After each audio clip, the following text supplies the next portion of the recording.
आप मुझे जंजीरों में जकड़ सकते हैं, यातना दे सकते हैं, यहाँ तक कि आप इस शरीर को नष्ट कर सकते हैं, लेकिन आप कभी मेरे विचारों को कैद नहीं कर सकते।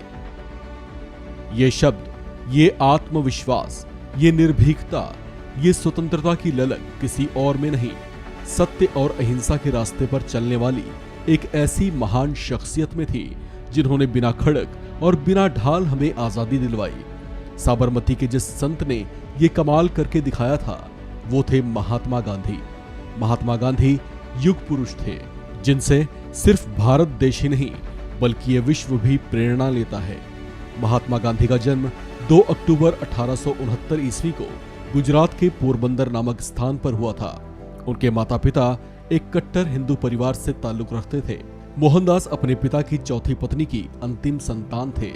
उनके पिता करमचंद गांधी पहले ब्रिटिश शासन के अधीन पोरबंदर के दीवान थे और वांकानेर के भी दीवान रहे।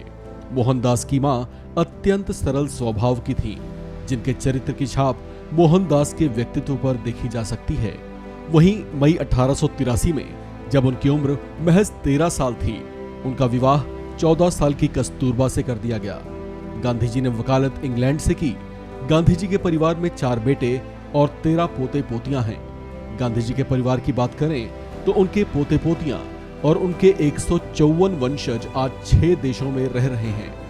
19 साल की उम्र में महात्मा गांधी साल 1888 में बैरिस्ट्री करने के लिए इंग्लैंड चले गए थे, जहां उन्होंने यूनिवर्सिटी कॉलेज लंदन में दाखिला लिया।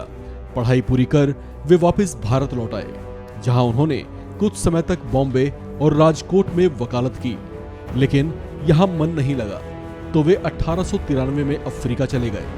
बैरिस्टर मोहनदास के जीवन में यहीं से एक नया मोड़ आया। अफ्रीका में रंगभेद और अत्याचार ने उनके मन को भीतर से झकझोर दिया और उन्होंने अफ्रीका में इसके खिलाफ आवाज बुलंद की। इसका असर वहां के लोगों पर बहुत गहरा पड़ा। अफ्रीका से उन्होंने भारत का रुख किया, जहां उन्होंने अंग्रेजों के दमन को देखा।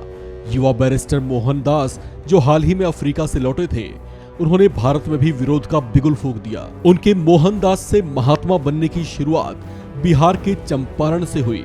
चंपारण ही वो जगह थी जहां उन्होंने सबसे पहले आंदोलन की शुरुआत की थी। यहां उन्होंने जमींदारों के शोषण, गरीब किसानों को अधिक क्षतिपूर्ति मंजूर कराने की मांग, खेती पर किसानों का नियंत्रण, राजस्व में बढ़ोतरी के लिए दमन के खिलाफ जोरदार आवाज उठाई। इसका प्रभाव ऐसा रहा कि हजारों की संख्या में लोग इनके पीछे हो लिए। यहीं से लोगों ने इन्हें प्यार से बापू कहना शुरू किया और फिर पूरा देश उन्हें इसी प्यार के नाम से पुकारने लगा।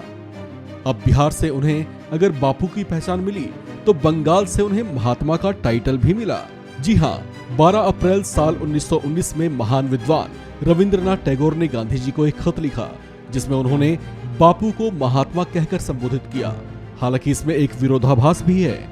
विरोधाभास ये है कि ऐसा भी कहा जाता है कि महात्मा गांधी को सबसे पहले महात्मा कहने वाले राजवैद्य जीवनराम शास्त्री थे, जिन्होंने साल 1915 में एक संबोधन के दौरान गांधी जी को महात्मा कहकर संबोधित किया था।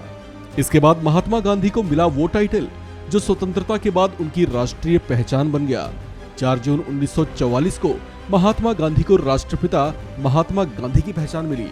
यही वो साल था जब नेताजी सुभाष चंद्र बोस ने सिंगापुर से रेडियो पर अपना एक संबोधन दिया था।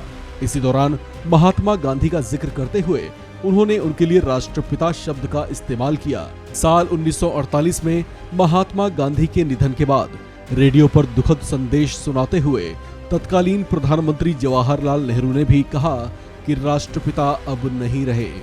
यहीं से उन्हें राष्ट्रपिता होने का टाइटल भी मिला। इस खबर में फिलहाल इतना ही।